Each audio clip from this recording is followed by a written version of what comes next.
Добрый день, уважаемые дамы и господа. Сегодня мы продолжаем работу Крымского дискуссионного клуба, основной целью которого является создание единой дискуссионной площадки для украинских и зарубежных экспертов в сфере политики, культуры, науки, экономики, военных конфликтов, экологии, а также для политиков и государственных служащих и общественности. Сегодня в процессе обсуждения мы выработаем рекомендации, обсудим возможные варианты развития событий. Данные рекомендации будут направлены органам государственной власти Украины.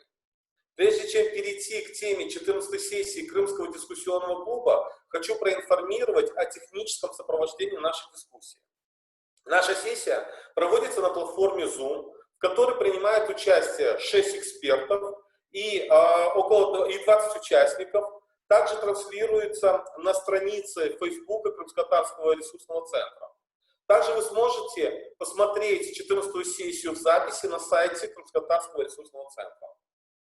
В соответствии с нашей программой выступления экспертов до 7 минут, далее ответы на вопросы участников дискуссии и реплики до 20 минут. И подведение итогов дискуссии по 2 минуты каждому спикеру.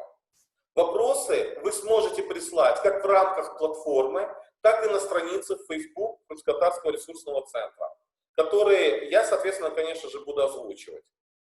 Крымский дискуссионный клуб проводится при поддержке нашего давнего партнера, представительства фонда Фридриха Наумана за свободу в Украине и Беларуси. Фонд Фридриха Наумана за свободу – это фонд либеральной политики, который способствует укреплению свободы и достоинства человека во всех сферах деятельности общества.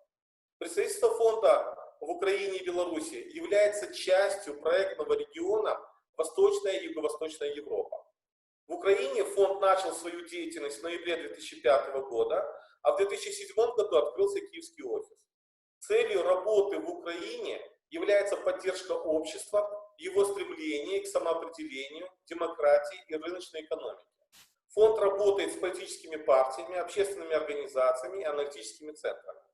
Мы сотрудничаем с фондом с 2009 года.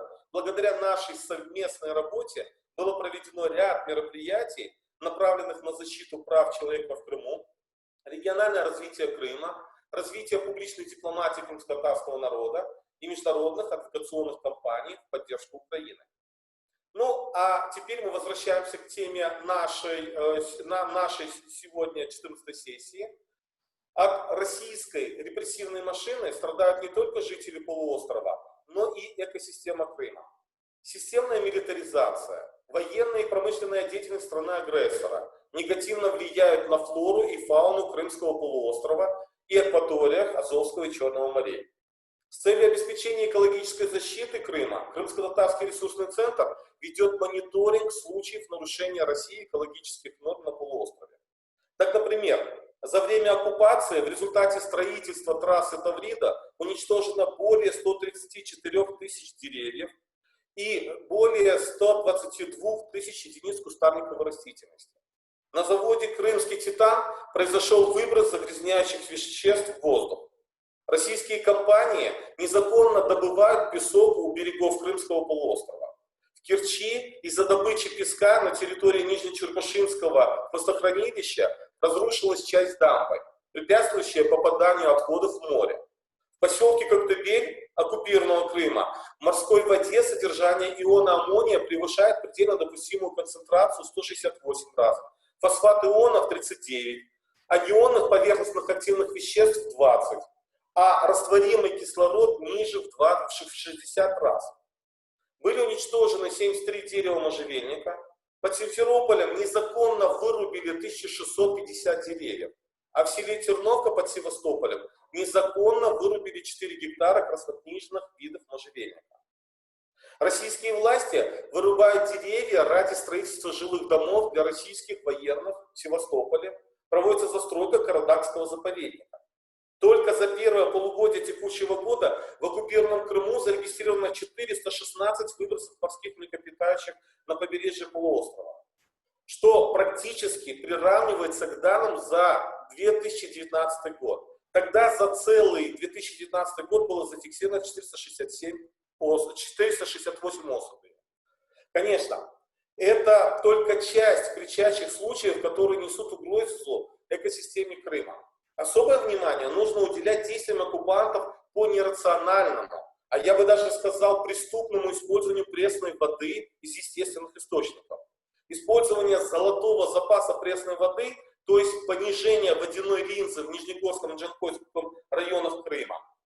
Хочу отметить, что использование данной воды недопустимо, так как данные действия могут привести к нарушению водного баланса полуострова.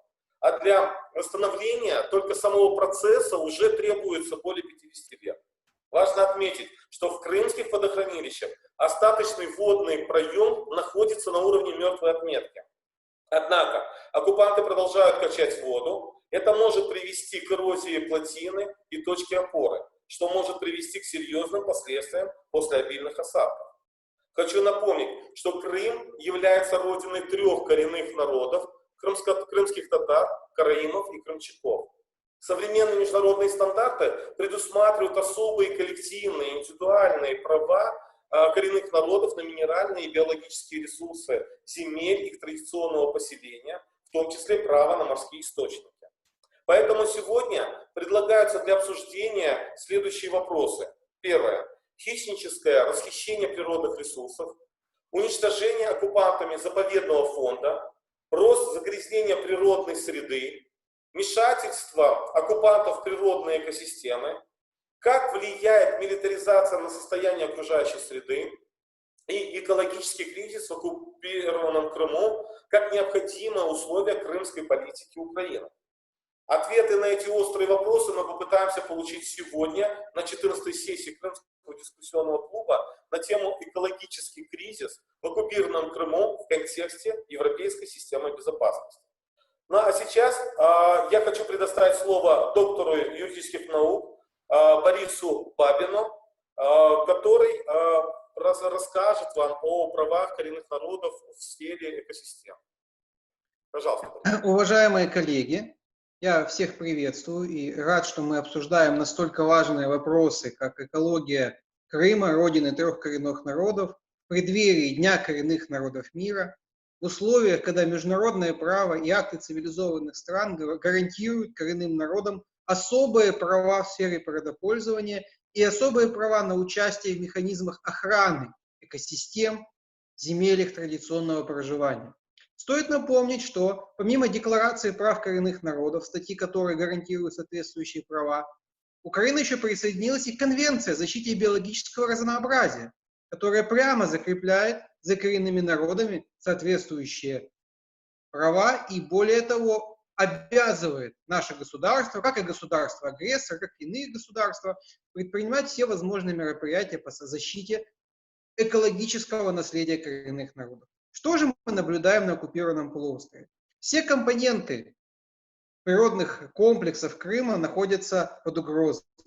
В первую очередь это уничтожение уникальных экосистем, которые часто происходило, будем говорить, и до начала оккупации, в советский период, но с 2014 года эти процессы резко интенсифицировались. Речь идет в первую очередь об уничтожении уникальных природных экосистем Западного Крыма, уничтожение побережья с уникальными береговыми экосистемами, традиционными для рекреации, рыболовства, под застройку для оккупантов, под застройку для списания денег так называемой федеральной целевой программы, уничтожаются уникальные лиманы, уничтожаются уникальные запасы грязей, которые носят не только природное, но и медицинское значение.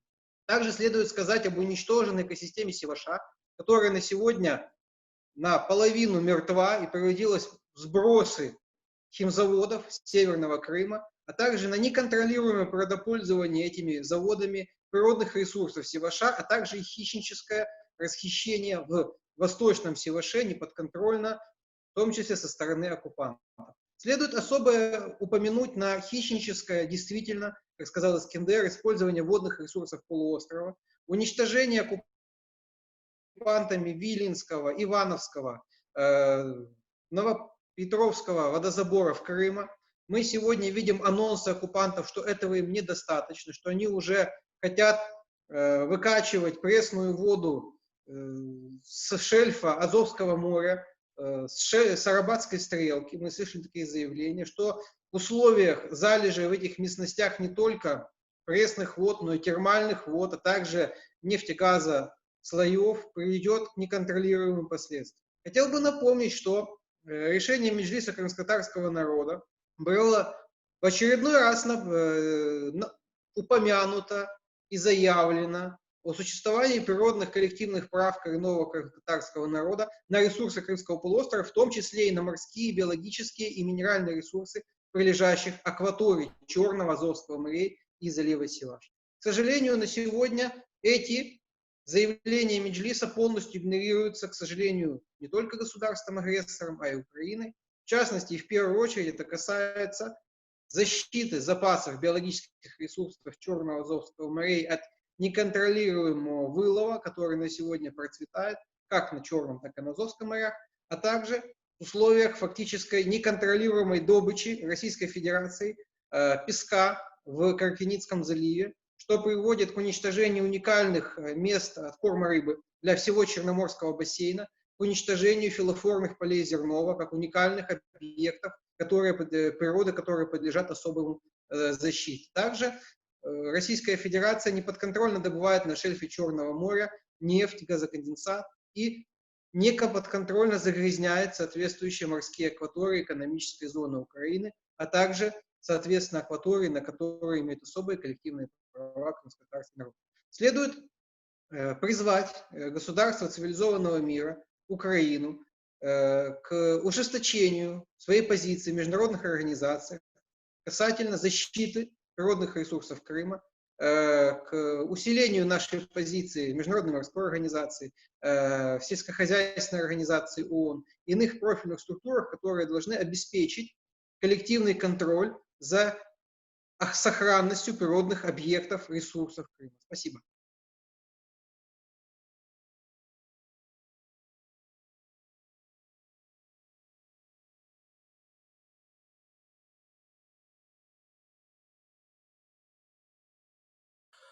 Спасибо большое, Борис. Я хочу представить наших участников сегодняшней дискуссии. Я предоставил слово Борису и забыл представить всех наших участников, наших выступающих, наших спикеров. Сегодня в нашей дискуссии примут участие в качестве спикеров Татьяна Тимочка, представитель Всеукраинской экологической лиги, организация, которая системно также занимается исследованием и мониторингом нарушения экосистемы непосредственно в Крыму. Вячеслав Потапенко, доктор экономических наук, кандидат географических наук, председатель Института зеленой экономики. Владимир Лупацин, политолог, соучредитель национальной платформы «Диалог о мире и безопасную реинтеграцию». Борис Бабин, который выступал доктор юридических наук, профессор, эксперт Крымско-татарского ресурсного центра. И Евгений Хлобустов, доктор экономических наук, академик Академии экономических наук Украины, эксперт Крымско-татарского ресурсного центра. Ну и я, модератор Искендер Бариев, председатель правления Крымско-татарского ресурсного центра и член Меджлиса крымско-татарского народа. Я хочу дать информацию о том, что участниками нашей дискуссии также являются представители Державной службы Украины с надзвичайных ситуаций, Державна екологічна інспекція України, Міністерство з питань реінтеграції тимчасово окупованих територій України, Державна екологічна інспекція Херсонської області та інші державні установи, представники інших державних установ. Ну а сейчас я хочу предоставить слово пане Тетяне Тимочко, председателю Всеукраїнської екологічної ліги. Будь ласка, пані Тетяна. Вітаю вас з цією розмовою. Важлива дуже тема. На жаль, лише громадські організації, неурядові структури піднімають таку тему, бо тема окупованого Криму і окупованих територій Луганської та Донецької області і наслідки для довкілля, на жаль, не звучить в сферах державного управління. Це прикро, бо насправді саме за ці роки окупації і воєнних дій ми маємо грандіозні наслідки, негативні наслідки для довкілля. І, зокрема, ми сьогодні говоримо про Крим. В першу чергу я хотіла би наголосити на важливості таких ключових проблем, які ми вже торкнулися частково попередні спікери, але Всеукраїнська екологічна ліга, починаючи з 2014 року, ці питання обговорює, контролює, ми збираємо інформацію. Активісти нашої організації з різних причин, які залишились на тій території жити або бувають там, збирають цю інформацію, доповнюють її. І на сьогоднішній день ми бачимо кілька важливих проблем. Перше, це повна ліквідація контролю за станом довкілля в Криму і відсутність системної інформації про стан усіх компонентів природного середовища. Водних ресурсів, ґрунтів, лісових ресурсів, об'єктів природно-заповідного фонду, морського середовища. І системна інформація, і публікація цих даних завершилася саме з початком російської окупації Криму. Дуже велику стурбованість в першу чергу викликає стан об'єктів природно-заповідного фонду. Бо Крим є унікальна територія, де знаходяться світового значення природоохоронні території. Не лише які мають значення для України чи Європи, але світового значення. І рішення російського уряду про скасування статусу заповідних територій, які були відповідно до українського законодавства визначені багато років, нанесло непоправної шкоди цим об'єктам, тому що на їх місці не було створено повноцінних об'єктів природоохоронних, які навіть хоча б мали захист російського законодавства. Цього не існує. І тому частина унікальних територій просто залишилась безконтрольно. І вже сьогодні говорили про забудову, не таку хижацьку, незаплановану і хаотичну. Це в першу чергу стосується об'єктів ПЗФ. Зовсім недавно ми мали експедицію наших активістів. Вона не є офіційно зареєстрованою, але було кілька наших активістів, які дослідили бухту Ласпі, де знаходиться унікальна і єдина в Європі популяція ялівцю. Там є також кілька інших видів реліктових рослин. Це суничник дрібноплодний, фісташка туполисна, але ялівець – це, скажімо, не просто окраса Криму, це абсолютно унікальні реліктові породи, і там були дерева, яким було більше 1500 років. Таких дерев було 12 на території бухти Ласпі. На сьогоднішній день наші експерти не знайшли жодного з цих дерев, які в свій час були інвентаризовані експертами Всеукраїнської екологічної ліги ще до 2014 року. Друга проблема, це як яскравий такий приклад. Друга проблема – це знищення морського середовища. Видобування піску, на жаль, було і до окупації на території Криму. Це була серйозна проблема. Російське будівництво в Сочі вимагало дуже багато піску, і браконьєрським або напівлегальним чином вони видобували цей пісок по всьому узбережжю нашого Криму. А потім, уже після окупації, це продовжується такими масштабами промисловими, і разом з піском вилучається бентос, тобто знищуються основи морської екосистеми. Дуже серйозна проблема – це питання з водою. Відсутність води, про це вже Іскандер говорив, призводить до хижацького винищення, видобування прісної води у водосховищах, але вони не є безмежними. Окупаційна влада пробувала бурити свердловини, чим погіршує ситуацію, тому що збільшується засолення підземних горизонтів, і якість питної води в більшості населених пунктів північного, особливо північного Криму, Феодосія, в тому числі Ялта, Сімферополь, по всій території, якість води є дуже низькою. Серйозна проблема пов'язана з діяльністю кримського титану. Ми знаємо цю страшну аварію у 2018 році, вона не є першою на Титані. У 2009 році була така ж сама аварія, і я особисто була тоді на цьому підприємстві, тоді загинули люди. Постійно порушення правил екологічної безпеки на цьому підприємстві спостерігали завжди. Але вони були підконтрольні Державній екологічній інспекції, були величезні штрафи, і все-таки якісь заходи здійснювалися.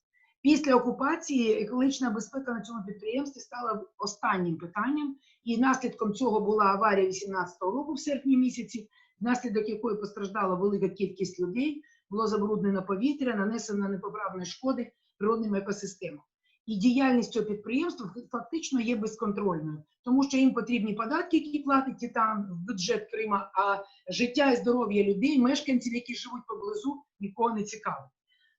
І питання, яке було і раніше в Криму, це питання поводження з побутовими відходами. За останні 3 роки, такі, знаєте, уривками інформації, яку ми збирали, виявлено на території Криму 27 несанкціонованих нових сміттєзвалищ. І поводження з побутовими відходами знаходиться поза межами будь-якої системи, і це становить загрозу забрудненню, знову ж таки, унікальних природних територій. Якщо так коротко підсумувати, можна сказати, що Україна, можливо, втрачає найцінніший зараз цей природний ресурс, який знаходиться в Криму. І насамкінець я хотіла би звернути увагу, що Всеукраїнська екологічна ліга не раз зверталася до керівників Міністерства екології і природних ресурсів, тепер Міністерства захисту довкілля, щодо оприлюднення, збирання цих даних, створення окремого підрозділу в складі міністерства, який стосується окупованих територій, з тим, щоб Україна мала цю інформацію про збитки для природного середовища, і ми могли би оскаржувати ці дії окупантів по відношенню до природних ресурсів. Крім того, ми наполягаємо на тому, щоб Україна звернулася до міжнародних конвенцій і міжнародних угод, стороною яких є держава Україна, з тим, щоб ми в офіційному порядку повідомили, що на території окупованій Росії Україна не може виконувати функцію контролю за дотриманням природоохоронних вимог, оскільки ця територія є окупованою. Бо насправді в світовому контексті Україна є відповідальною за виконання своїх зобов'язань. І оскільки ми наголошуємо, що Крим – це Україна, ми маємо принаймні попередити світову спільноту про грандіозні збитки для природного середовища внаслідок російської окупації, яка винищує ресурси, хижацьки забирає ці ресурси і деградує їх. А крім того, ми маємо готуватись до майбутніх позовів і відшкодування збитків, які країна-агресор має відшкодувати природному середовищу України. Дякую. Дякую, пани Татьяна. На самом деле, действительно, нужно больше обращать внимание на ситуацию с нарушением именно экосистемы, с действиями оккупационной власти в Крыму, потому что каким мы Крым получим и что мы будем с ним делать, мы уже сегодня должны планировать и сегодня обсуждать эти вопросы. Мы должны понимать, что эти вопросы связаны и с политикой, и с геополитикой, и с экономикой, и поэтому об этом мы должны сегодня все больше и больше говорить. Мы должны говорить и о политическом и экономическом контексте негативного экологического воздействия. Поэтому сейчас я хочу предоставить слово доктору экономических наук, кандидату географических наук, председателю Института зеленой экономики пану Вячеславу Потапенко. Будь ласка.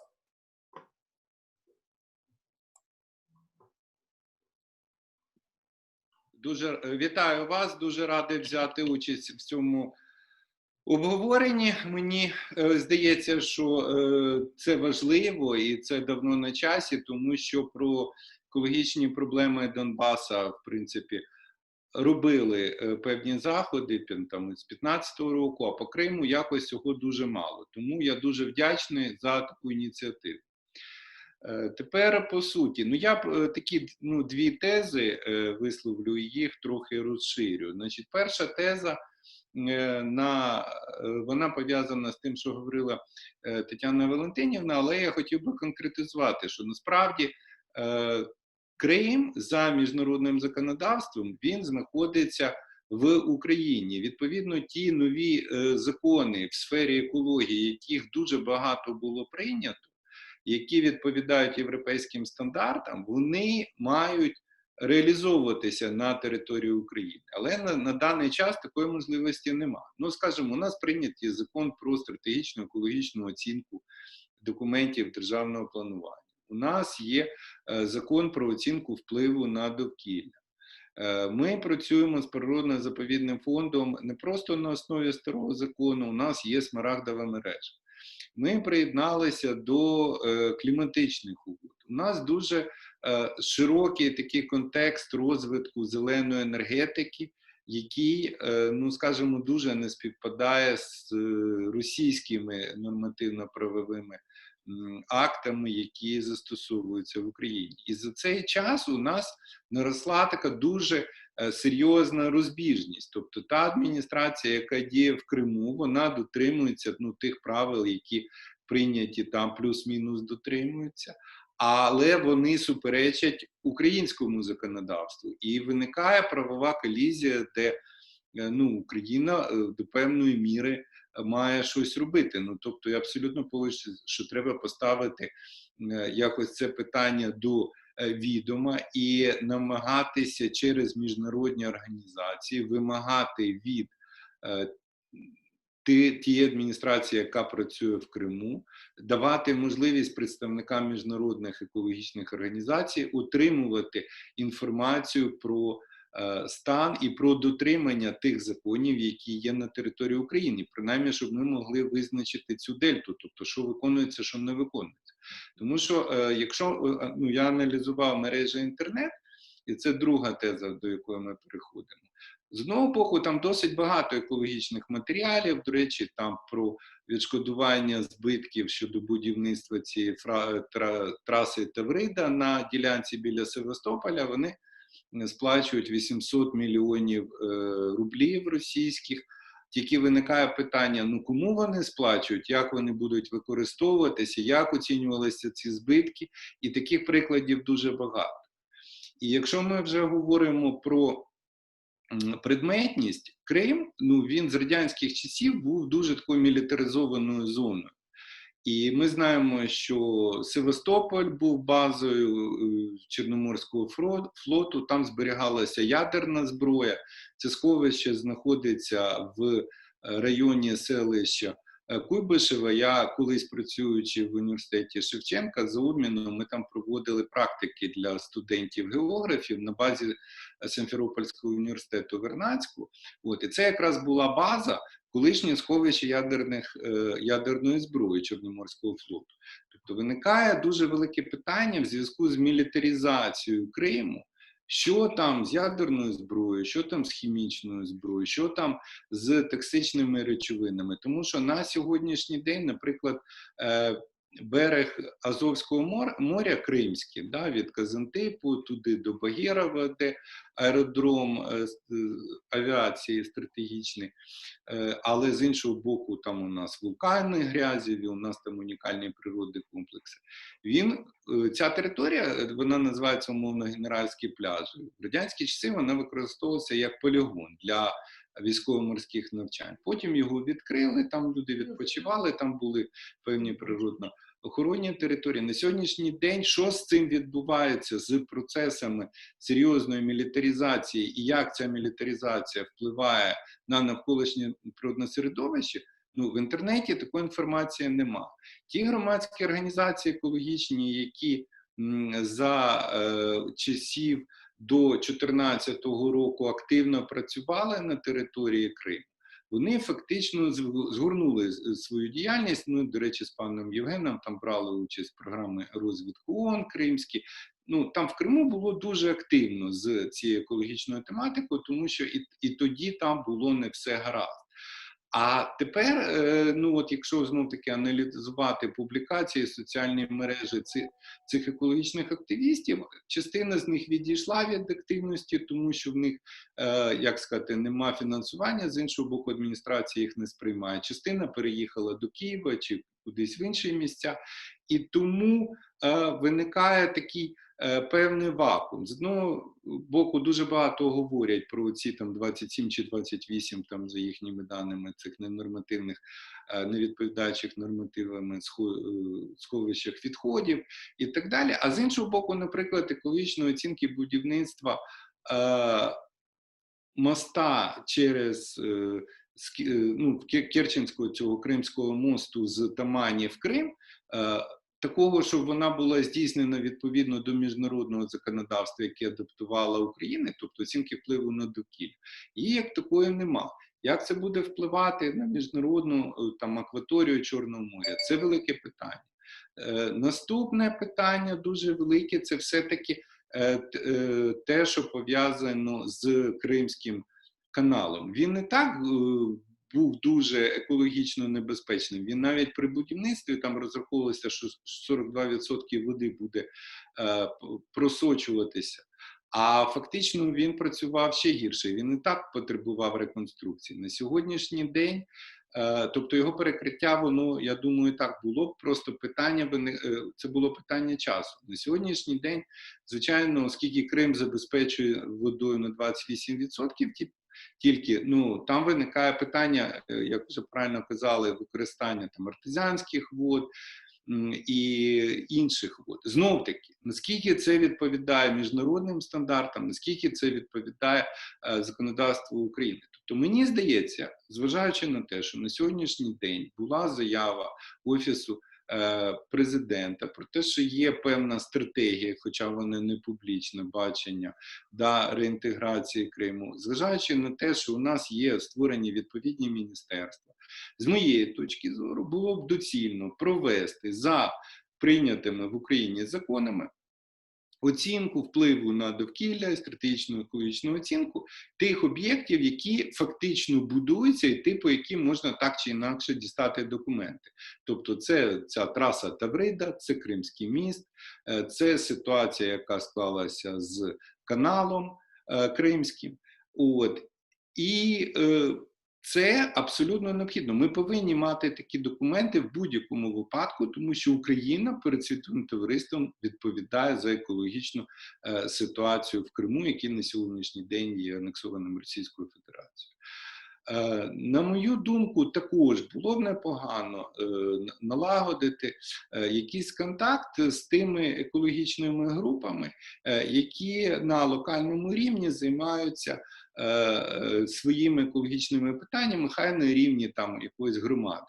З них, як з мозаїки, все-таки можна скласти і зібрати інформацію про ту екологічну ситуацію, яка насправді складається в Криму. Тому що я хочу підкреслити, все-таки Крим, екологічні дослідження в Криму, вони здійснювалися традиційно і в радянські часи завдяки, скажімо, столичним експедиціям, і після того в основному це було Київ, інші такі університети, провідні інститути там займалися. Тобто на сьогоднішній день в Криму там ну, просто об'єктивно навіть не вистачає ресурсів, фінансування і так далі, навіть щоб вони це робили за своїми нормативами. Я аналізував наукові публікації, які є по екології Криму. Вони на такому, ну, є публікації різних російських університетів, але ну, вони мають такий ну, виключно описовий такий характер, і вони знов-таки десь там 15-16 року, і зараз, я так розумію, там мода на це прийшла. І тому ми ж маємо розуміти, що політичний контекст у нас змінюється швидко, ми розуміємо, що міжнародні гравці так чи інакше не приймають цю ситуацію і не планують приймати анексію Крима, тому у України є цілком реальний шанс повернути Крим, можливо, не в короткотерміновій, а в середньотерміновій перспективі. І тому ми повинні мати, так би мовити, екологічний аналіз, і в тому числі і економічних збитків, згідно українського законодавства, яке на сьогоднішній день екологічне законодавство плюс-мінус відповідає європейським стандартам. На це потрібно виділяти кошти, треба залучати українських фахівців і треба робити такі документи згідно українського законодавства. Ну, я на цьому буду завершувати і потім приєднаюся до дискусії. Дякую. Дякую, пане Вячеславе. Я хочу напомнить нашим онлайн-слушателям, потому что онлайн мы транслируем на странице Facebook Крымско-Татарского ресурсного центра. Вы можете задавать вопросы, эти вопросы обязательно будут нами озвучены, для того, чтобы наши эксперты могли дать квалифицированные, интересные ответы, и, соответственно, для того, чтобы мы могли дальше разрабатывать или даже не разрабатывать, а больше инициировать государственную политику Украины в сфере защиты экосистемы в оккупированном Крыму совместно с государственными органами, в компетенции которых находится данный вопрос. Ну и, конечно же, в выступлении пана Вячеслава уже звучало слово «стратегия» деоккупации Крыма. И поэтому необходимо ли, чтобы в стратегии все-таки был компонент именно по защите экосистемы, и что необходимо делать. И вот тут я хочу пригласить эксперта Владимира Лупаца, политолога, соучредителя национальной платформы «Диалог о мире и безопасной реинтеграции». Будь ласка, пане Володимире. Так, добрий день. Дуже вдячний, що ви мене запросили на таку спеціалізовану дискусію. Я дійсно спробую зупинитись на 3 аспектах більш таких політичних. Ну, перший момент в зв'язку з екологією – це ми повинні враховувати, що Росія намагається запустити кампанію дезінформації відносно причини відповідальності за екологічну ситуацію в Криму. І, власне кажучи, покласти цю відповідальність на Україну. І з цієї точки зору дуже важливо думати про те, які б могли бути заходи, які б попередили цю демонізацію України в міжнародному інформаційному просторі, тому що відмиватись завжди складніше, ніж діяти на випередження. Другий момент пов'язаний з тим, було названо дуже багато різних секторів, різних сфер, де відбувається деградація і от таке політика з боку Росії по знищенню екологічних систем. Але крім цього професійної проблематики, нам треба думати про вироблення, знову ж таки, наративу для міжнародного інформаційного простору. Тобто, яким чином ми будемо кваліфікувати і просувати оцей образ, негативний образ варварського поводження Росії з екологічними ресурсами в Криму. І третій аспект в цьому контексті – це розуміти, що ризик, з точки зору міжнародного інформаційного простору, міжнародної громадської думки, дуже важливо не тільки акцентувати увагу на, власне кажучи, ризики, екологічні, техногенні ризики для Криму, але які ці ризики є для всього Чорноморського басейну. Тобто дуже такі інформаційні аспекти, вони дуже важливі. Це важливо і при експертній оцінці, власне кажучи, при рекомендуванні і фінансовій і при формуванні наших міжнародно-правових, так би мовити, якихось запитів. Мене чути? Алло. Так, чути. Другий аспект. Я хочу звернути увагу, що тема екології, ми її обговорюємо в рамках Криму і Кримської стратегії деокупації, повернення Криму, але вона перетинається з ситуацією політичного врегулювання в рамках Мінського процесу і політичного врегулювання збройного конфлікту на сході України. І тут дуже важливо, знову ж таки, щоб ця тема води, наприклад, вона не стала розмінною монетою і якимось варіантом вирішення поступок або торгу в рамках цього політичного процесу. І тому з цим виміром політики також треба працювати, тому що засоби масової дезінформації певних політичних сил в Україні, вони дуже добре працюють на обробку громадської думки в Україні. І якщо буде сформоване таке неправильне, деформоване уявлення про те, хто винен і що робити в частині подачі води в Крим і таке інше, ми знову потім будемо вже мати дуже невигідну позицію.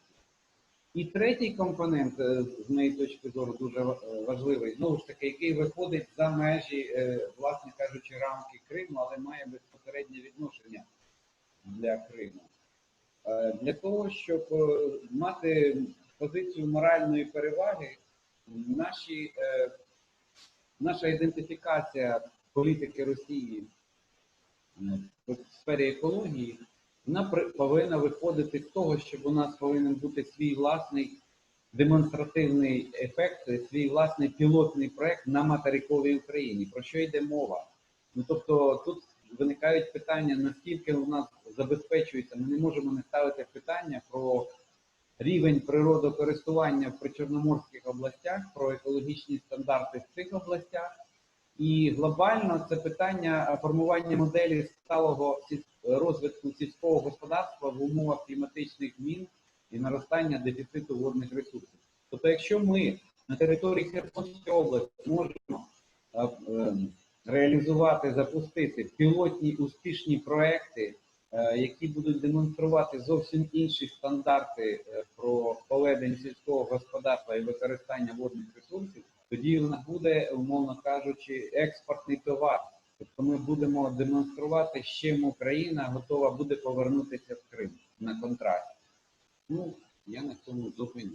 Ну і безумовно я підтримую цю тезу, що в стратегії повернення Криму, безумовно, повинні бути компоненти пов'язані з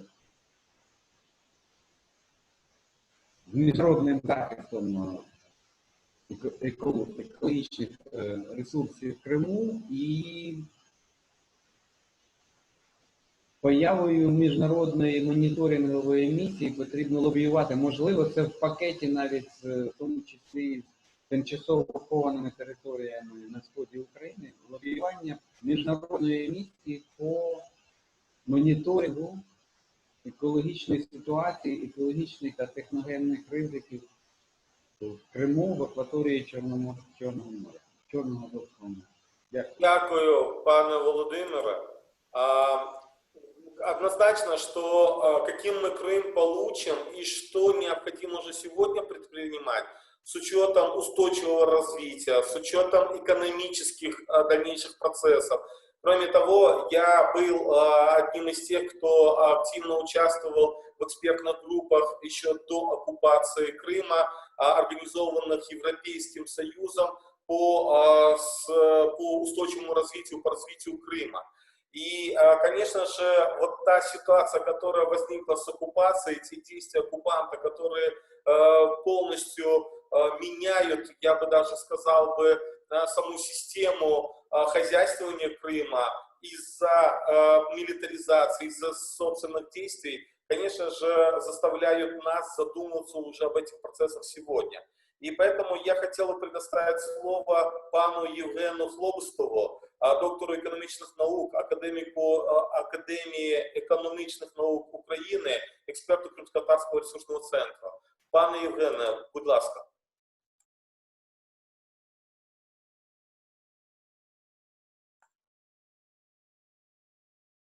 Пане Євгене.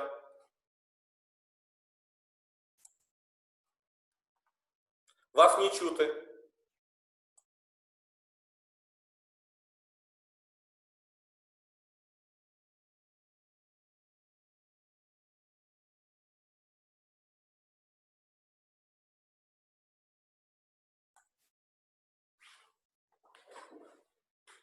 Пане Євгене, ви мене чуєте? Вас не чути.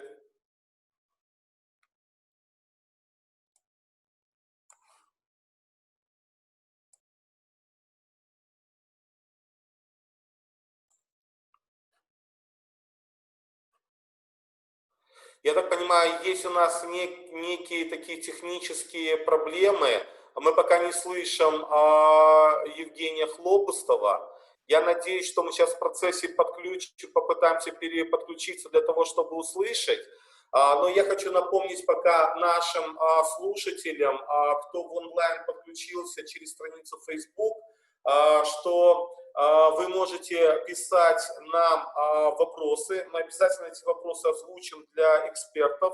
и попытаемся ответить на ваши вопросы. Возможно, у вас есть какая-то интересная информация, которая была бы тоже очень полезна, или какие-то советы, рекомендации для того, чтобы мы в дальнейшем могли ваш опыт, ваши советы и рекомендации использовать и, соответственно, в том числе и рекомендовать государственным органам Украины.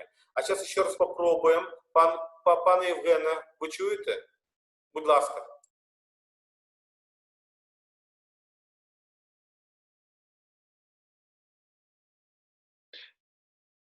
Якщо можна, поки там технічні проблеми, я хотів би ще одне питання, яке було анонсовано трохи в першому виступі. Це стосується акваторії Чорного Азовського морів і екологічної ситуації там. Значить, що трапилося? Фактично Україна ж втратила шельф і там втратила третину своїх розвіданих газових родовищ. І ситуація там таким чином склалася, що фактично вже розпочався видобуток газу на шельфі. Там були свої проблеми, пов'язані із корупційними схемами, якщо ми пам'ятаємо, там вишки завозилися і так далі, але там була і досить серйозна екологічна складова, це по Чорному морю. І на сьогоднішній день насправді в Україні і у міжнародного співтовариства немає якоїсь такої більш-менш достовірної, конкретної інформації про екологічну ситуацію на видобутку, тому що там, де видобувається газ на шельфі, вони фактично використовуються, експлуатуються російськими компаніями. Наскільки там дотримується екологічне законодавство в принципі, і українське екологічне законодавство – це дуже велика проблема. По території Азовського моря там ситуація взагалі досить катастрофічна, тому що ми знаємо, що на сьогоднішній день майже вся акваторія Азовського моря контролюється силовиками Російської Федерації. І там навіть виникають проблеми з виходом там рибальських суден з українського боку. І як відбувається вилов риби, як здійснюється там браконьєрство чи не браконьєрство, це теж досить складна ситуація. І тут би я хотів додати, що на сьогоднішній, ці методи існували і раніше дистанційні, тобто аерокосмічні методи, але фактично ми можемо завдяки доступу до міжнародної інформації, до космічних знімків, утримувати, аналізувати цю інформацію і знов-таки аналізувати відповідно до чинного українського законодавства. І мені теж здається це дуже важливим, тому що активність російського бізнесу і активність російських силовиків в акваторії Чорного Азовського моря навколо Криму, вона є досить значною. А ми розуміємо, що екосистема Чорного моря, вона є така вкрай вразлива. Там цей шар сірководня, він піднімається майже під поверхню. І це газ, який може там взриватися, можуть бути пожежі, і коли здійснюється активна така геологорозвідувальна діяльність, буріння, це дуже-дуже такі серйозні речі, за які буде відповідати Україна, але Україна, на жаль, не тільки не може контролювати своїми там інспекціями чи чимось іншим, але вона не має на сьогоднішній день навіть достеменної якоїсь інформації верифікованої. Мені здається, цей момент дуже важливий. Дякую, пане Вячеславе. У нас залишається небагато часу, у нас є уже питання, є вопроси. Сейчас я хочу попытаться еще раз подключить Євгенія Хлобустова. Доброго дня. Доброго дня, шановні колеги. Ви чуєте мене? Будь ласка. Я перепрошую, в мене відключився інтернет, там, де я знаходжусь, і от вимушений був через телефон це налагодити зв'язок. Чуємо вас, будь ласка. Дякую за можливість приєднатися до дуже цікавої дискусії. На мою думку, в нас тут є декілька дуже складних і наріжних проблем. Перша проблема наша – це формування стратегії деокупації Криму про яку ми говоримо вже 3 роки. Фактично, ми всі пам'ятаємо наші дискусії із представниками уряду України і громадськістю. І нібито ми маємо побачити цю стратегію деокупації, але ніхто її не бачив. Як я розумію, це дуже складне питання стосовно того, де ця стратегія взагалі-то є. Чи є вона взагалі-то як єдиний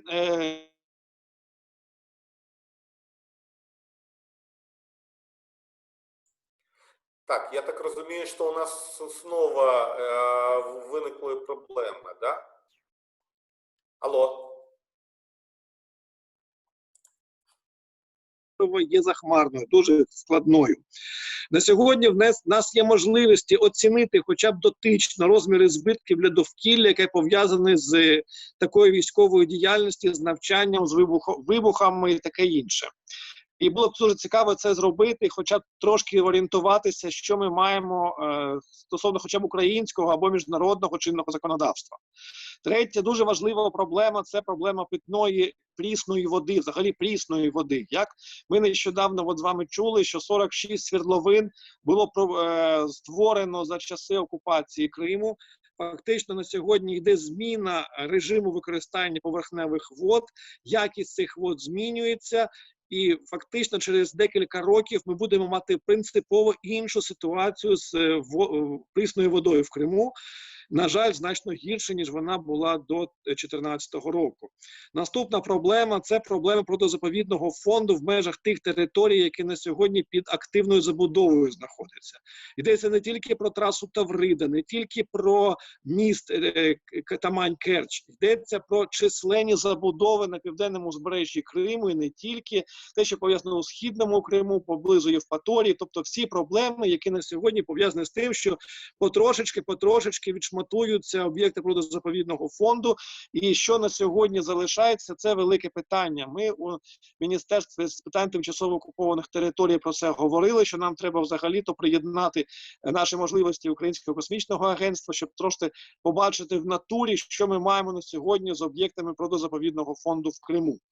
І останнє дуже актуальне питання – це питання визначення тих збитків, які на сьогодні має Україна через анексію, і, зокрема, стосовно природозаповідного фонду, об'єктів екосистем, недоторканих екосистем, поля Зернове та інших унікальних об'єктів Криму.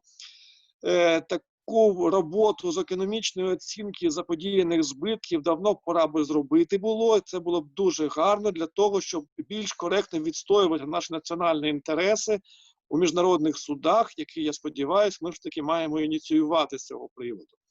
Таким чином, на сьогодні ми маємо досить складну ситуацію. На жаль, я хочу трошки покритикувати наш уряд, тому що ані стратегічних задач, ані стратегічних кроків, ані можливості для того, щоб сказати, що ми наближаємо деокупацію. І ми розуміємо, як ми будемо господарювати і владнати проблеми, які до нас прийдуть після повернення Криму до України, ми на сьогодні це не знаємо. Це знак питання. І нам треба про це сьогодні активно думати, не тільки думати, діяти, стратегувати ці питання і обговорювати на різних майданчиках. І дякуючи Ескандеру Енверовичу, що ми такий майданчик на сьогодні маємо. Ну, а далі я хотів би, може, у нас є питання від наших глядачів, слухачів, і тоді ми всі разом, наші всі експерти, могли б активно на них повідповідати. Дякую. Так, дякую, пане Евгене. На самом деле, действительно, над стратегией мы работали, я непосредственно принимал участие еще в 2015 году, насколько я владею информацией, такой инсайдерской информацией, что вроде бы та стратегия, о которой сегодня публично говорят, она как раз и имеется в виду те наработки, которые проводились еще в 2015 году. Дай бог, чтобы эта стратегия все-таки начала работать в системе центральных исполнительных органов Украины для реализации все-таки тех шагов, которые были наработаны тогда экспертами. И здесь действительно у нас уже есть вопросы. Перший вопрос. Які перспективи щодо впливу українських державних органів та міжнародної спільноти на вирішення довкільних проблем Криму? Я приглашаю, кто готов из экспертов ответить на данный вопрос. Ну, можна я Да, я буквально одне слово скажу. На мою думку, перспективи достатньо сумнівні, тому що, на жаль, на сьогодні наше Міністерство екології та природних ресурсів і до того, коли була з енергетикою разом пов'язана, на жаль, не робила кроків навіть щодо моніторингу ситуації в Криму. Стільки на сьогодні громадські активісти, громадські організації, ініціатива дає нам якісь можливості сказати, що ми на сьогодні маємо в Криму. Тетяна Валентинівна, думаю, краще за мене зараз скаже за всю нашу екологічну громадськість. Так, а хто ще із експертів на це питання хоче відповісти? Будь ласка, пані Тетяна. Шановні колеги, я хотіла би особливо акцентувати нашу увагу на цьому питанні, тому що насправді громадські організації, про які я говорила, і Євген тільки що згадав, починаючи з 2014 року, дійсно цю інформацію збирають, акумулюють і пробують систематизувати, накопичують її. Але, повторюю, Всеукраїнська екологічна ліга ще в 2014 році звернулася до Міністерства юстиції, до Міністерства екології і природних ресурсів, до Президента України з вимогою створити в кожному міністерстві галузевому спеціальний підрозділ, який би опікувався збиранням інформації щодо збитків посекторально від воєнних дій тоді 14, 15, 16 років і окупації. І можу вам сказати, що якби тоді така робота була розпочата, то вже зараз би ми мали дуже багато систематизованої інформації, не тільки екологічного змісту, але і інших напрямів, які в тому чи іншому способі вони впливають на довкілля. Станом на сьогоднішній день ще не пізно цю роботу розпочати, і ми звернулися знову до новоствореного міністерства і до новопризначеного міністра з такою пропозицією, щоб в Міністерстві захисту довкілля під час розроблення нової структури був створений підрозділ, який би опікувався станом довкілля на окупованих територіях в анексованому Криму, і нарешті ми почали збирати цю інформацію. Бо без такої інформації, причому офіційно зафіксованої на офіційних джерелах, це мають бути відкриті кримінальні провадження, та вони не будуть мати зараз, як ви знаєте, реального відшкодування. Але якщо це в державній площині, на рівні правоохоронних органів буде фіксуватися порушення природоохоронного законодавства України, то тоді ми не зможемо нічого далі доказати в міжнародних судах. Крім того, нам негайно треба сформувати певний пакет звернень до міжнародних конвенцій і угод, стороною яких є Україна, з тим, щоб наголосити на порушеннях міжнародних угод російською окупаційною владою. І от якраз по Керченській протоці, по Керченському мосту така робота в дуже короткому часі була виконана. Такі звернення були зроблені в міжнародній організації. І на міжнародному рівні розглядались питання порушення природних екосистем, морських екосистем, тому що Чорне море, воно має дотичним до багатьох країн. Якраз чорноморські країни тоді підняли це питання. Тобто ми маємо користатися тим, що Чорне море – це море спільних інтересів багатьох країн, і ми маємо принаймні навколо хоча б цієї теми розкручувати. Що стосується економічних збитків, то спроба порахувати ці економічні збитки була в 2016 році, але цифри, які називались, вони були настільки мізерними і нікчемними, що просто це була більша шкода для України, ніж користь. І я думаю, що у нас в Академії науки, до речі, пан Євген Хлобистов в свій час був ініціатором саме розроблення такої системи врахування збитків для природного середовища, не тільки від військових дій окупації, а в цілому по стану довкілля, то я думаю, що на сьогоднішній день ми могли би дійсно створити таку дуже коротку оперативну робочу групу з тим, щоб напрацювати пропозиції до новоствореного Міністерства захисту довкілля і природних ресурсів України, скористатися новим таким, знаєте, поштовхом і до нормандської зустрічі, і до роботи тристоронньої групи, з тим, щоб міністр захисту довкілля був включений обов'язково до складу тристоронньої Мінської групи, з тим, щоб питання захисту довкілля на міжнародному рівні, на рівні таких перемовин в нормандському форматі, все-таки зазвучали більш активно. Це робота держави. Ми, громадські активісти і вчені України, готові надати всі свої ресурси, всі свої напрацювання і зібрану інформацію, але це має очолити держава на міжнародному рівні. Дякую, пані Тетяна. Тут еще есть вопросы. Кто-то на данный вопрос, я думаю, был исчерпывающий ответ. Я лучше сейчас задам еще вот вопросы, чтобы наши участники могли получить ответы на свои вопросы. І вот тут вопрос такой: яким чином можна впливати на вирішення екологічних проблем Криму? Он, конечно, такой общий вопрос, но я думаю, что все равно кто-то из экспертов готов ответить. Пані Тетяно, будь ласка. Є система, яка вже відпрацьована в міжнародному форматі. Тому що, наприклад, збитки для природного середовища і шкода для природного середовища, вона не є локальною. Наприклад, я знову вертаюсь до проблеми Чорного моря, і Україна могла ініціювати і має бути ініціатором зібрання чорноморських країн, які зацікавлені, мають пряму зацікавленість в тому, щоб припинити хижацьку політику Росії на Чорному морі. Повторюю, це стосується і не тільки видобування піску, не тільки забруднення природного середовища, але це стосується деградації і деформації морської екосистеми в зв'язку з будівництвом Керченського мосту і тими будівництвами, які поряд з цим відбуваються. Тому ми можемо це робити, ми маємо це робити. Повторюю, Україна дуже активно брала участь в 2010-2013 роках в зустрічах чорноморських країн. За останній час Україна не ініціювала жодної такої зустрічі.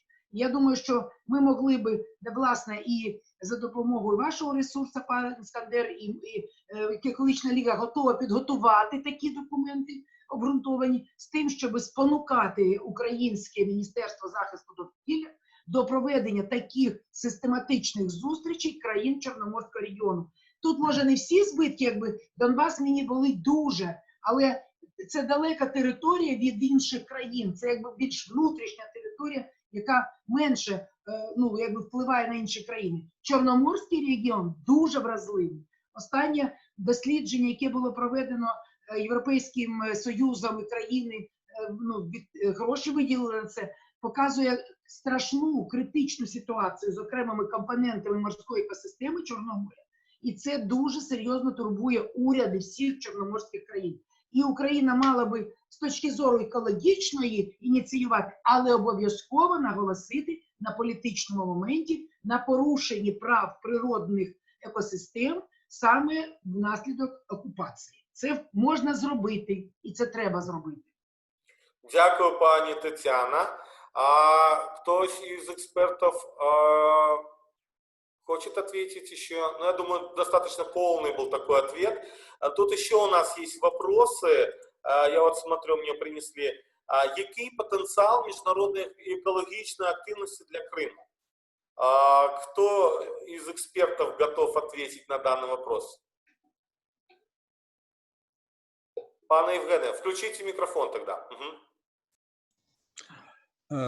Доброго дня. Давайте я почну хоча б відповідати на це питання. Ну, дійсно, потенціал має бути, ми маємо його ініціювати, створювати, підживлювати, тому що є механізми чорноморської співпраці, є міждержавні механізми, є організація чорноморської співпраці, досить потужна економічна складова така. Ми маємо туди виходити через ці можливості доводити проблему, тому що Крим на сьогодні, Чорноморське узбережжя України навколо Криму – це загальносвітова, загальнорегіональна проблема. Україна, на жаль, дуже слабо використовує ці можливості, цей потенціал. На мою думку, ми маємо взагалі-то перебудувати нашу кримську стратегію, перебудувати в бік її більш прагматизму і більшої ефективності. Насправді, повторювати, що Крим – це Україна і що ми не згодні з окупацією, вже достатньо. Треба щось таке конкретно робити, і саме тому я абсолютно підтримую позицію Тетяни Валентинівни стосовно того, що нам потрібен і окремий орган по Криму стосовно в межах Міністерства довкілля, так, і окремий орган по Криму в межах нашої зовнішньої дипломатії. І кримське питання має вийти за межі представництва президента України в Криму, а стати таким повноцінним структурним підрозділом і сферою опіки нашої безпосередньо влади. Бо інакше ми будемо і далі топтатися на місці, і можливості будуть проходити поза нашою увагою, поза нашою ефективністю. Дякую. Може, В'ячеслав Георгій щось додасть з цього приводу? Дякую. Пане Вячеславе, ви хочете щось додати? Да, я хочу додати, я в 16-му році брав якраз участь в Києві, було засідання цього Чорноморського співтовариства, я там робив доповідь якраз по зеленій економіці. Там, ну, це така досить потужна організація, якою взагалі Україна не дуже користується, і мені здається, що якщо звернутися особливо від вашої організації, від Кримського там дискусійного клубу і так далі, з ініціативою. І розробити такі цілком конкретні проекти. На першому етапі проведення моніторингу, інвентаризації та оцінки екологічної ситуації згідно українського законодавства відповідності до міжнародних конвенцій і вимог.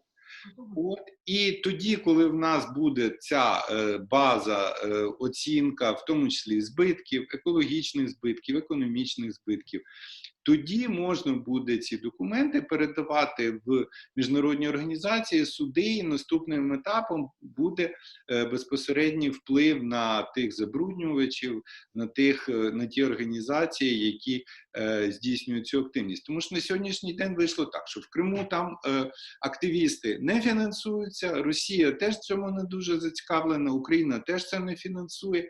І тому, можливо, на материковій Україні доцільно розпочати такий аналіз, вважати, що це ж територія України, давайте проведемо стратегічну екологічну оцінку цих проєктів згідно нашого законодавства, яке відповідає міжнародним.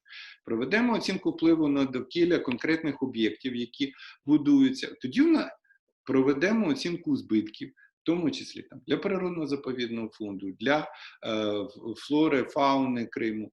І тоді у нас на підставі, використовуючи як базу це можливості чорноморського співробітництва, і тоді під це можна буде залучати в тому числі кошти ЄС і Організації Об'єднаних Націй. Я думаю, це цілком можливо, тільки це треба сформувати в такі проєктні площині. Більше того, я думаю, що якісь активісти із Криму можуть під це підключитися. І тоді можна напрацювати базу, з нею працювати, і це буде якась конкретна допомога. Що стосується міністерства, на сьогоднішній день в мене інформація, що позавчора затвердили бюджети, вони почнуть набирати кадри, тому що до того там працювало 6 осіб, тобто тільки керівництво міністерства.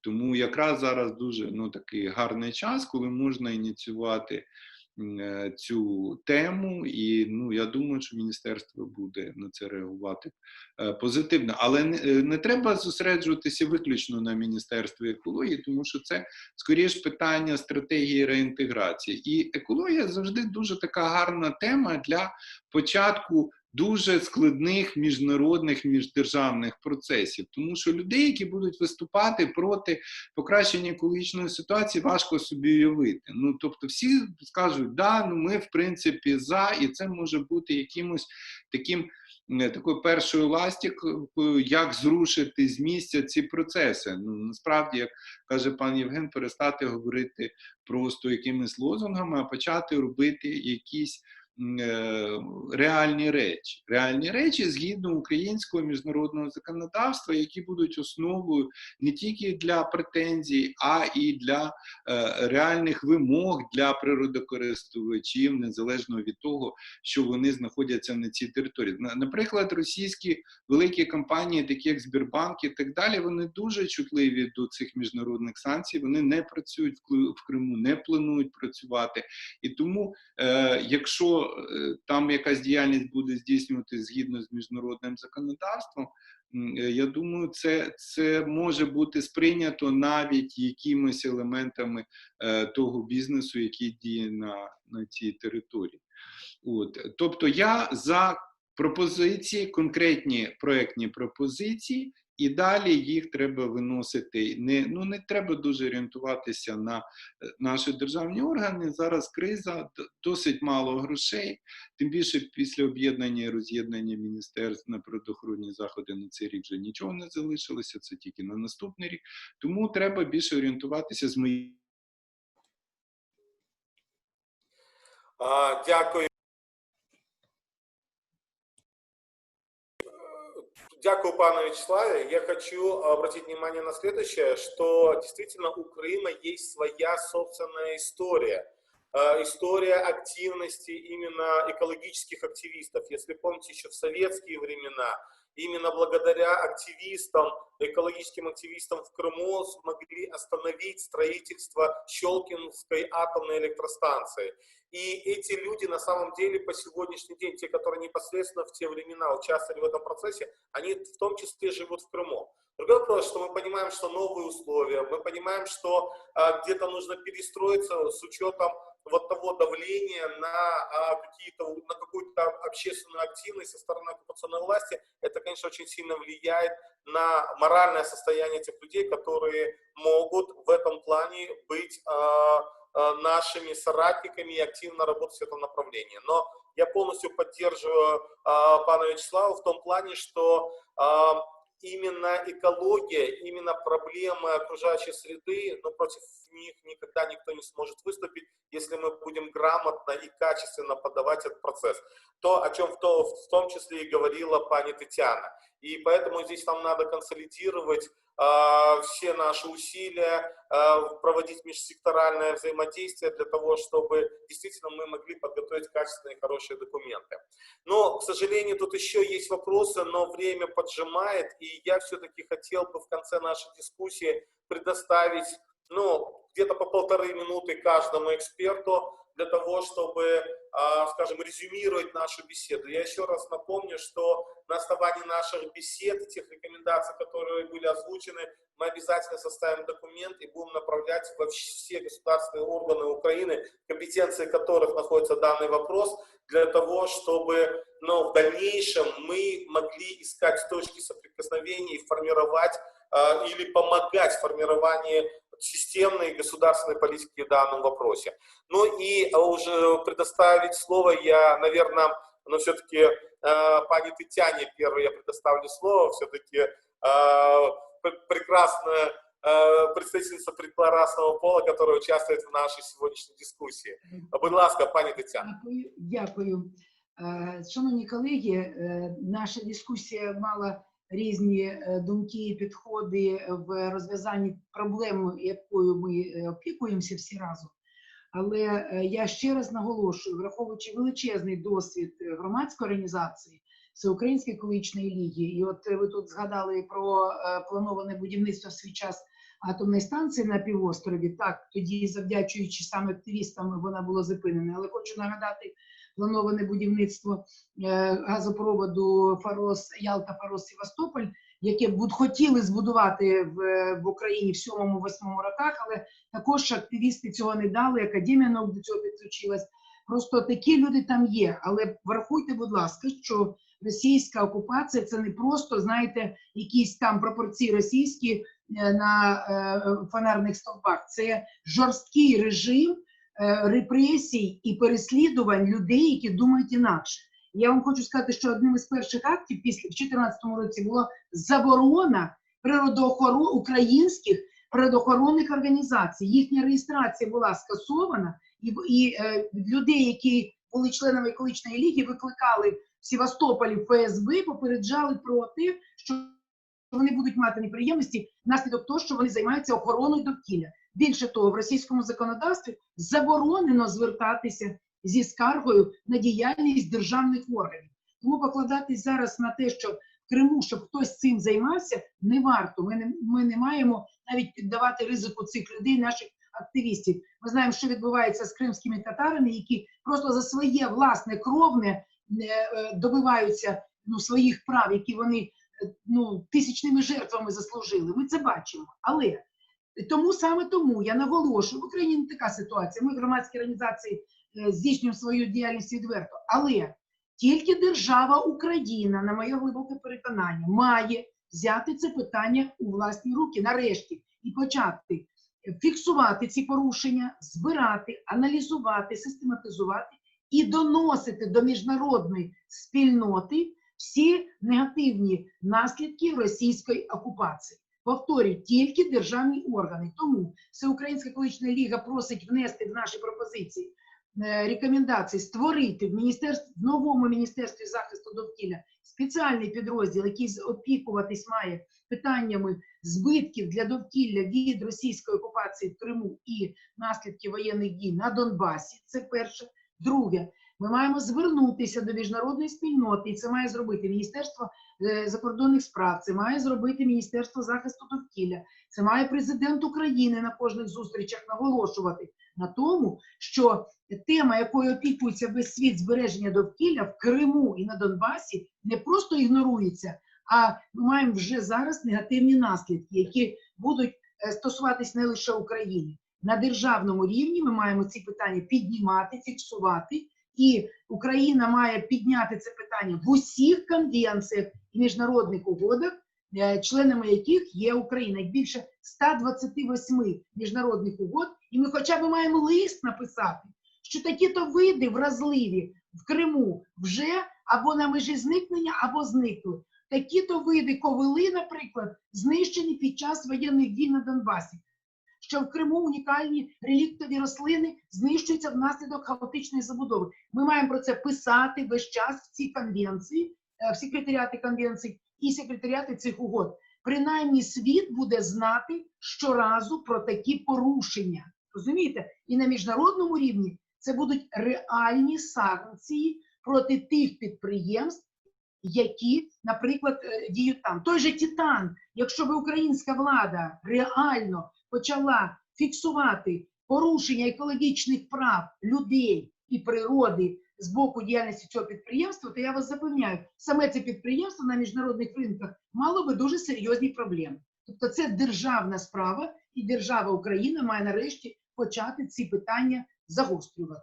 Дякую. Дякую, пані Тетяна. Я напомню, что по полторы минуты всем экспертам я даю слово для заключения. И здесь вот есть вопрос, который не могу не зачитать. Шановні колеги, чи знаєте ви, що сьогодні відбувається всесвітній онлайн флешмоб «Крим – це Україна», чи підтримуєте? Но я попытаюсь за всех ответить, что, конечно, мы знаем, конечно, мы поддерживаем, и, конечно же, как раз наш дискуссионный клуб, связанный именно с проблематикой Крыма и проблемой, которая действительно очень важна, потому что каким мы Крым получим, для нас уже сегодня важно, и мы должны бить во все колокола для того, чтобы защитить хотя бы какой-то росточек, чтобы защитить какое-то деревце, какое-то животное, защитить наши заповедники, потому что потом, какой мы Крым получим, для нас это не безразлично. Потому что действительно Крым – это Украина, и мы сегодня должны бороться за это. А сейчас я хочу предоставить слово пану Вячеславу Потапенко. Будь ласка. Може, спочатку я, поки він там готується. Я вже Вже є, да? Добре. Значить, ну так, звичайно, ми знаємо, ми підтримуємо, ми ж і беремо фактично участь в цьому флешмобі. З моєї точки зору, ми все правильно обговорили. Мені здається, що все-таки практика діяльності в Україні, як ми теж це обговорювали, законопроекти, нормативні документи, все інше напрацьовується все-таки в експертному середовищі, в громадських організаціях здебільшого, і вони тоді передаються в державні органи, вони приймаються Верховною Радою, міністерствами, і тоді це все відбувається відносно швидко і активно. Звичайно, держава має цим займатися, але без участі громадськості, без участі експертного середовища, активної позиції, ми тут ситуацію з місця не зрушимо. Тобто потрібно напрацьовувати і нормативні документи, і моніторинг, і результати оцінок, і збитки, і передавати їх в державні органи.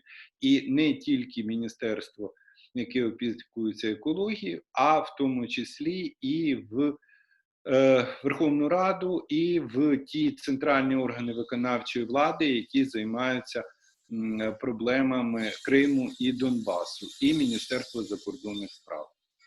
Дякую, пане В'ячеславе. Пане Володимире, я вам надаю слово.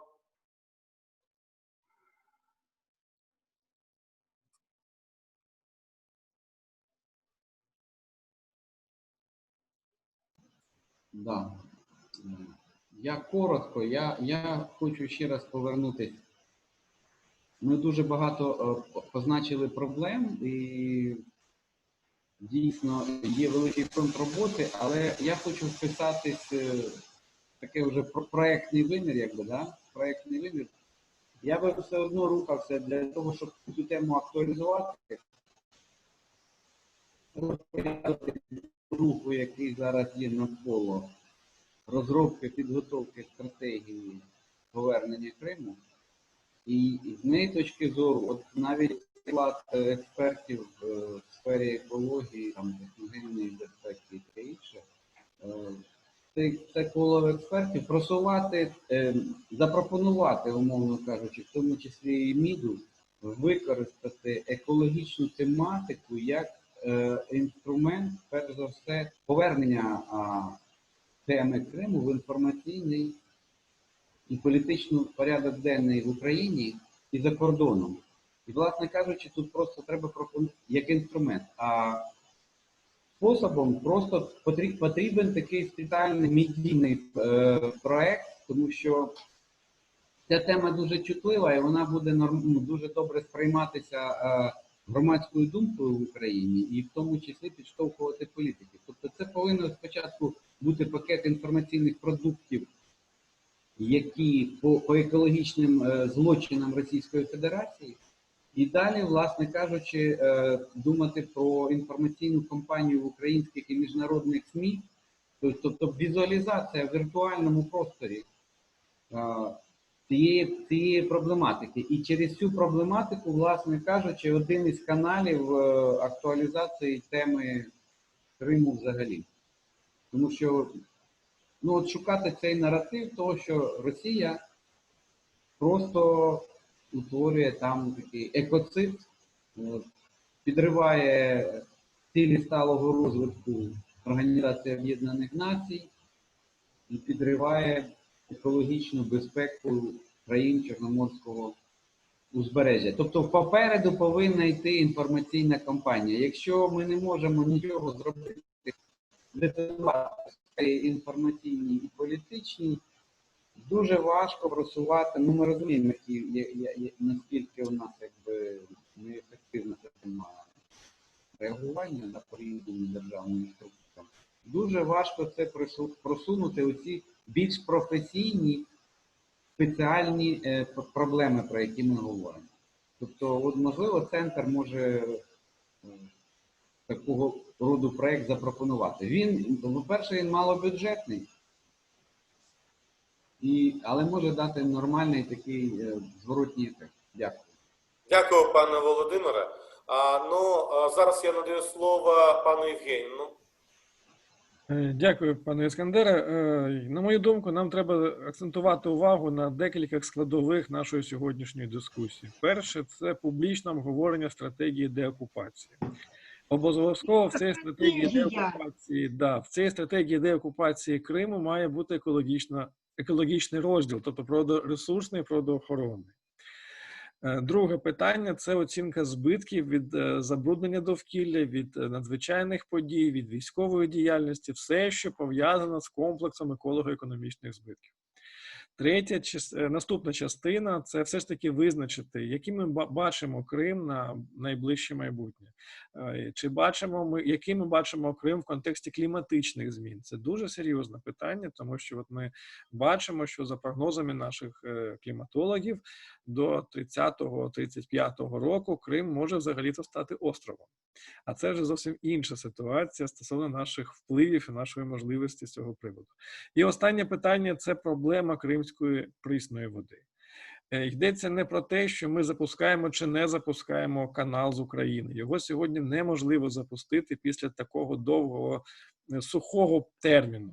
Йдеться взагалі-то про те, що сьогодні проблема прісної води має стати предметом міжнародного обговорення.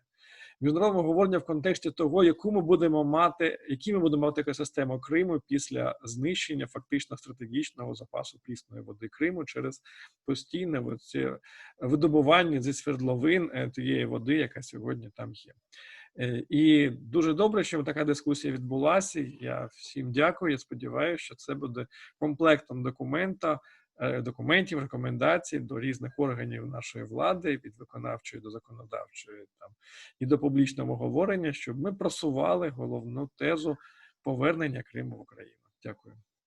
Дякую, пане Євгене.